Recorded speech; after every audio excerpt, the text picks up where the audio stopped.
నాలో ఉన్న లోపాలను బట్టి నేను అన్ఫిట్ అనుకున్నాను. నాలో ఉన్న పొరపాటు ఆలోచనలను బట్టి నేను తగను అనుకున్నాను ఎన్నోసార్లు. అలాగే నేను ఎదుర్కొన్న శోధనలను బట్టి ఇక నా వల్ల కాదు, ఈదలేను అనుకున్నాను. కానీ ఆశ్చర్య రీతిలో గంటల వ్యవధిలోనే మళ్ళా నూతన ఉత్సాహం నాలోకి ప్రవేశించి మళ్ళా దేవుని సేవకై పరిగెత్తాను. హల్లెలూయా. ఎన్నోసార్లు పాడుకున్నా, ఎందుకయ్యా నన్ను పిలిచావు నువ్వు? నాకంటే మంచివాళ్ళు చాలామంది ఉన్నారు, గొప్ప గొప్ప వాళ్ళు ఉన్నారు. నా ప్లేస్లో ఇంకొకళ్ళని పెడితే ఇంకా బాగా చేద్దురేమో దేవా, ఇంకా ఇంకా గొప్పగా ఉండేవాళ్ళేమో కదయ్యా. నన్ను పెట్టావా? ఇది నీ చిత్తమా? నీకే స్తోత్రం. ఘనులు జ్ఞానులు ఈ లోకంలో ఎందరు ఉండగను, ఘనహీనుడను వెర్రివాడను నన్ను ప్రేమించితివా. ఘనులు జ్ఞానులు ఈ లోకంలో ఎందరు ఉండగను, ఘనహీనుడను వెర్రివాడను నన్ను ప్రేమించితివా. ఏమున్నదయ్యా నీ కొరకు నాలో, ఏమున్నదయ్యా నీ కొరకు నాలో,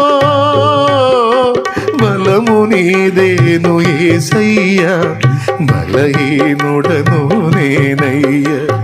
బలము నీదేను యేసయ్యా, బలహీనుడను నేనయ్యా. ఎంచితివా దేవా నన్ను నమ్మకమైన వానిగా, నియమించితివా దేవా నీ ప్రేమకు నన్ను సాక్షిగా, నీ శుభవార్త చాటగా, నీ కార్యాలు చేయగా, నీ శుభవార్త చాటగా, నీ కార్యాలు చేయగా. ఎంచితివా దేవా నన్ను నమ్మకమైన వానిగా, నియమించితివా దేవా నీ ప్రేమకు నన్ను సాక్షిగా.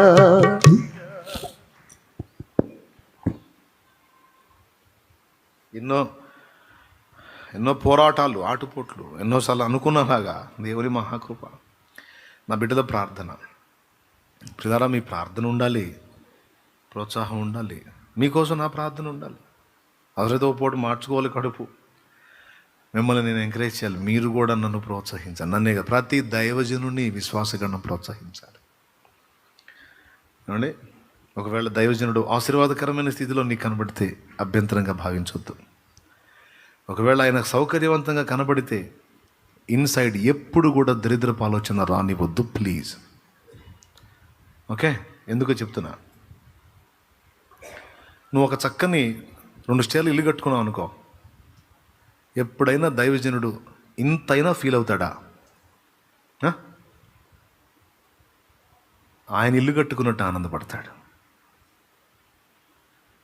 బా అద్భుతమైన ఇల్లు ఇచ్చాడమ్మా దేవుడు, అయ్యా ఎక్సలెంట్ ఉంది, దేవునికి స్తోత్రం, ప్రార్థన చేశాను అయ్యా దేవుడికి మంచి ఇల్లు ఇవ్వాలని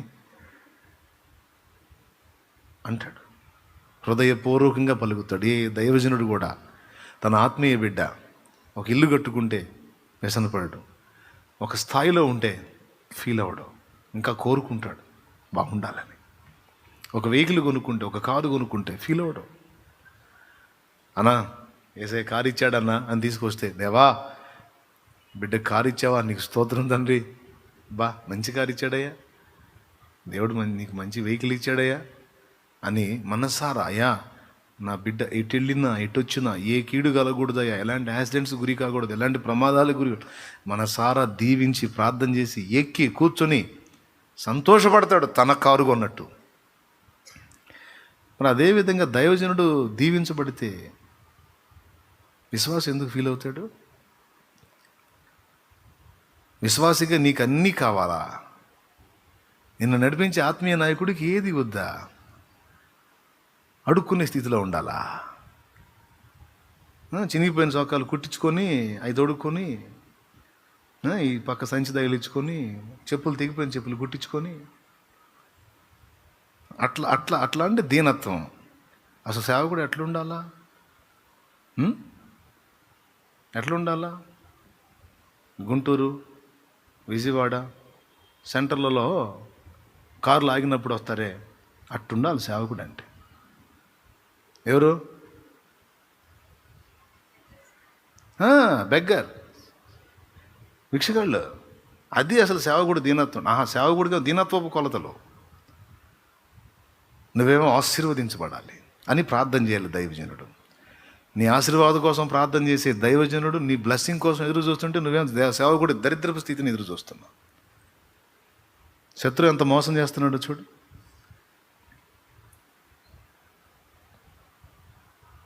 సణుక్కునేవాళ్ళు, గునుక్కునేవాళ్ళు, వంక పెట్టేవాళ్ళు. అరే దైవజనుడు సౌకర్యవంతంగా ప్రయాణం చేయాలి. ఒక వెహికల్ ఉండాలి కదా. ఆయనకేమండి ఒక ఖరీదైన కారులో తిరుగుతాడు అంటే కారు అంత ఖరీదు సేవకుడు చేయడా? ఏదో ఉదాహరణలో చేసి సస్తే పర్వాలేదు, సస్తే ఏమైంది? కారు మాత్రం ఖరీదుగా ఉండకూడదు. అన్ని భద్రతలు ఉన్న కారు ఉండకూడదు. ఏం మైండ్ అండి ఇది? శత్రువు నూరిపోసే విషయం కదా ఇది. ఒక్కసారి నీ విషయంలో సేవకుడు ఎలా స్పందిస్తాడో, ఒక దైవజనుడి విషయంలో నువ్వెలా స్పందిస్తున్నావు ఒక్కసారి మనసు పెట్టి ఆలోచించు. ప్రతి విశ్వాసిని ఈ ప్రశ్న అడుగుతున్నాను నేను. ఎంత దారుణమైన పొరపాటు జరుగుతుందో చూడు. నువ్వు కడుపు నిండా తింటే దైవజనుడు తిన్నట్టు ఫీల్ అవుతాడు. నువ్వు సమృద్ధిగా కలిగి ఉంటే, అన్నా ఈ బస్తాలు పండినాయి అన్నా అంటే తనక పంట పండిందంటే ఆనందపడతాడు. ఇది కొన్నానన్నా అంటే సంతోషమయ్యా. ఇల్లు కట్టానన్నా సంతోషమయ్యా.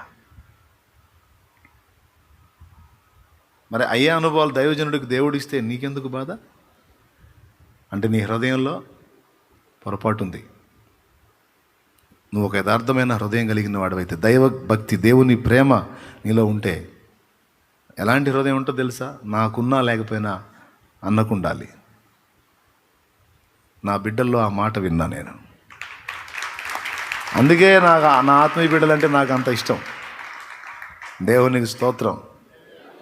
ప్రాణాలతో సహా, ఆయుష్తో సహా.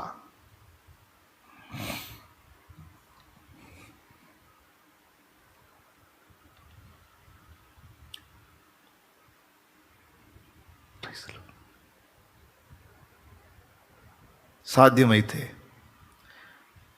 నా ఆయుష్ కూడా అన్నకపోయాయా అంటారు నా బిడ్డలు. సాధ్యం కాదు. సో పాసిబిలిటీ ఉంటే నేను ఎందుకు పనికి వస్తా దేవా? అన్న బతికితే, అన్న బాగుంటే ఇంకా అనేక మందికి తీయండి. మొన్న చెల్లి వచ్చి చెబుతుంది నాకు. పొద్దున్నే ఇంట్లోంచి బయటకు వచ్చి చెబుతుంది, భర్త పట్టుకొని కొడుతున్నాడంట భయంకరంగా. ఏదో ఆయుధం తీసుకొని చంపడానికి వచ్చేసాడంట. తలుపేసి లాక్ చేసి లోపల భయంకరంగా కొడుతున్నాడు. అతను మూర్ఖుడు, చంపే మైండ్ అతనిది. ఆమె వచ్చి నాకు ఏం చెబుతుందంటే, ఏసయ్యా ఇప్పుడు నేను చచ్చిపోతాను, కన్ఫామ్గా చంపేస్తాడు ఇతను నన్ను.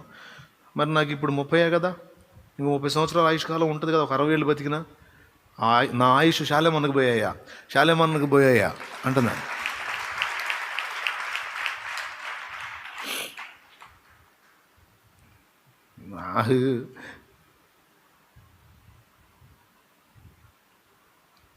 నేను అన్నాను, ఏమా నేను ఎందుకు బతకాలమ్మా అన్న. నీ ఆయుష్ కూడా పోసుకొని నేను ఎందుకు బతకాలమ్మా అంటే, నువ్వు బతకాలన్నా, అనేక మంది కోసం నువ్వు బతకాలి అంటుంది. ఏదో ఏడుచుకున్నా. దేవునికి స్తోత్రం. నా బిడ్డలు నాకు తెలుసు, వాళ్ళ మనసు నాకు తెలుసు. అందుకే ఏది కూడా వెయిట్ వేయను. ఎందుకంటే నాకు వాగ్దానం చేసి ఇచ్చాడు పిల్లల్ని దేవుడు. అల్పులు కాదు, తిక్కలోళ్ళు, పనికిమాలు, గనుల్ని ఇస్తానే కానీ ఇచ్చాడు. దేవునికి మహిమ కలుగుతున్నాడు. హల్లెలూయా, హల్లెలూయా. ఏ ప్రాంతానికి వెళ్ళినా ఆ హృదయం అలా పెన వేసుకొని ఉంటుంది అంతే. అన్న కోసం చేతులు ఎత్తుతానే ఉంటుంది. ఏ ఊర్లో ఉన్నా, ఏ వాడలో ఉన్నా, ఏ ప్రదేశంలో, పక్క దేశంలో, పక్క రాష్ట్రంలో ఉన్నా సరే అలా ఉంటుంది అంతే.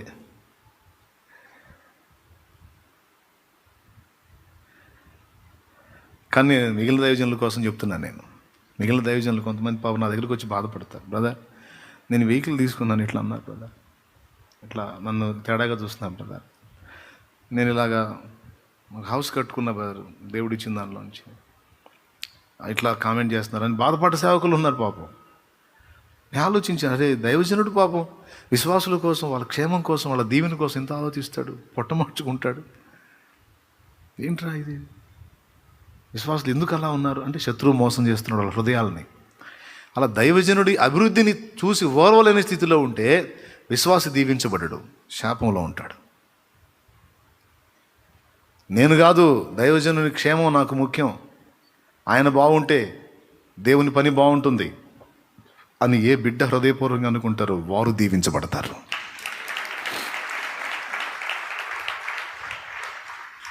హల్లెలూయా. ఎందుకు చెప్తున్నాను ఇవన్నీ? యథార్థ హృదయుల యొక్క విధానాన్ని గురించి కొంత చెప్పాను, విజ్ఞాపన యొక్క ఫలాన్ని గురించి చెప్తూ ఈ మ్యాటర్కి వచ్చాను.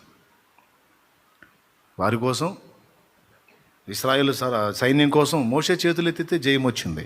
ఆత్మీయ నాయకుడు లోకంలోకి వెళుతున్న విశ్వాసుల కోసం చేతులెత్తాలి. అప్పుడు ఆ లోకంలో పోరాటాలకి జయించుకొని మళ్ళా నిర్ణయ కాలానికి వచ్చేసి దేవుని సన్నిధిలో కనపడతారు ఆత్మీయ బిడ్డలు. చేతులు ఎత్తితే, సేవకుడు ఎత్తితే.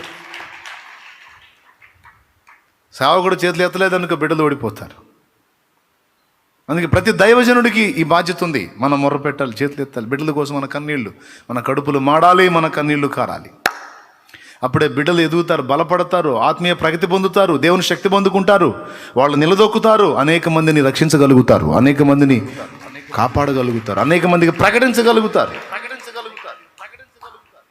బిడ్డల కోసం ప్రతి దైవజనుడు, చిన్న సంఘమా ఓకే, 20 మంది ఉన్నారా ఓకే, ఆ 20 మంది కోసం చేతులెత్తును.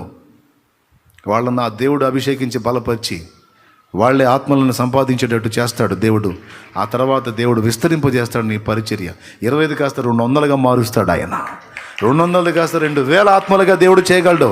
నీకు నశించిపోతున్న ఆత్మల రక్షణే కదా కావాలి. ఒక పెద్ద గుంపు సమూహం చూపించుకొని బిల్డప్ కోసం కావాలంటున్నావా? కాదు కదా.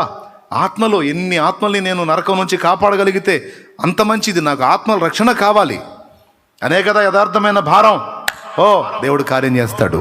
నీ బిడ్డల కోసం అంగలార్చు, మొర్రపెట్టు, అవసరమైతే ఒక పూట అన్నం మానుకో. నీ బిడ్డల్ని దేవుడు బలపరుస్తాడు. అలాగే సంగమా, దైవజనుడి కోసం నీ విజ్ఞాపన, కుటుంబం కోసం విజ్ఞాపన, వారి క్షేమాభివృద్ధి కొరకు విజ్ఞాపన. ఆఖరికి వాళ్ళకి అతిశయం, అహంభావం, తొట్టుపాటు ఏది ఎదురుగాకుండా ఉండాలనుకోండి, నీ ప్రార్థనే ప్రాకారం. ప్రియ బిడ్డ జాగ్రత్త. ఓకే, మూలవాక్యం దగ్గరికి వచ్చే వారం వద్దాం. ప్రస్తుతానికి ప్రార్థన చేసుకుందాం రండి. ఇప్పటిదాకా పునాది వేసుకున్నాం. దావీదు ప్రతి ఘట్టాన్ని పాటలో పెట్టేశాడు అని. అలా ఆయన పాడిన పాటల్లో కొన్ని 51వ కీర్తనలోంచి యథార్థంగా తను ఒప్పుకున్న పరిస్థితిని, అలాగే మరొక కీర్తనలో నా దోషములు నా తల వెంట్రుకల కంటే యథార్థంగా ఒప్పుకున్నాడు. అలాంటి మంచి మనసు ఉంది కనుకనే దావీదు దేవుని చిత్తానుసారమైన మనసు గలవాడనిపించుకున్నాడు. సో ఈరోజు మనం పడిపోయిన వారి మీద కనికరం చూపిద్దాం, తిరిగి వారిని నిలబెట్టడానికి ప్రయత్నం చేద్దాం, తొట్టుపడిన వారికి చేయూతనిద్దాం, అసహించుకొనక వారిని కరుణిద్దాం. కనికరం గలవాడు కనికరం కలిగిన తీర్పు పొందుతాడు. కనికరం లేనివాడు కనికరం లేని తీర్పు పొందుతాడు. కనికరం తీర్పును నుంచి అతిశయపడుతుంది. సో పుట్టిన ఎవరు ఒకేసారి పరిపూర్ణులు కారు. క్రమక్రమంగా ఒకనాటికి పరిపూర్ణతలోకి వస్తారు. మనం కూడా మనం చిన్నగా క్రమక్రమంగా నిలదొక్కుతున్నాం. పాపం మనకంటే వెనక స్టార్ట్ అయిన వాళ్ళు ఇప్పుడే ప్రారంభమయ్యారు కనుక పడుతూ లెగుస్తూ వాళ్ళు మనల్ని అందుకోవడానికి ట్రై చేస్తారు. మనం చేయూతనివ్వాలి. పసిపాప పడ్డకాడే కూర్చొని ఏడుస్తూ ఉంటే అమ్మ వెళ్ళి బిడ్డను లేపిద్ది, ధైర్యపరిచింది. తర్వాత బిడ్డ మళ్ళీ నడక ప్రారంభించింది. అట్లా జీవితంలో ఒక పాప నడక నేర్చుకునేసరికి ఎన్నోసార్లు పడిపోతుంది, అమ్మ ఎన్నోసార్లు నిలబెడుతుంది. అమ్మ విసుక్కోదు, పాప కూడా ప్రయత్నం మానుకోదు. సో ఒక ఆత్మను రక్షించిన వ్యక్తిగా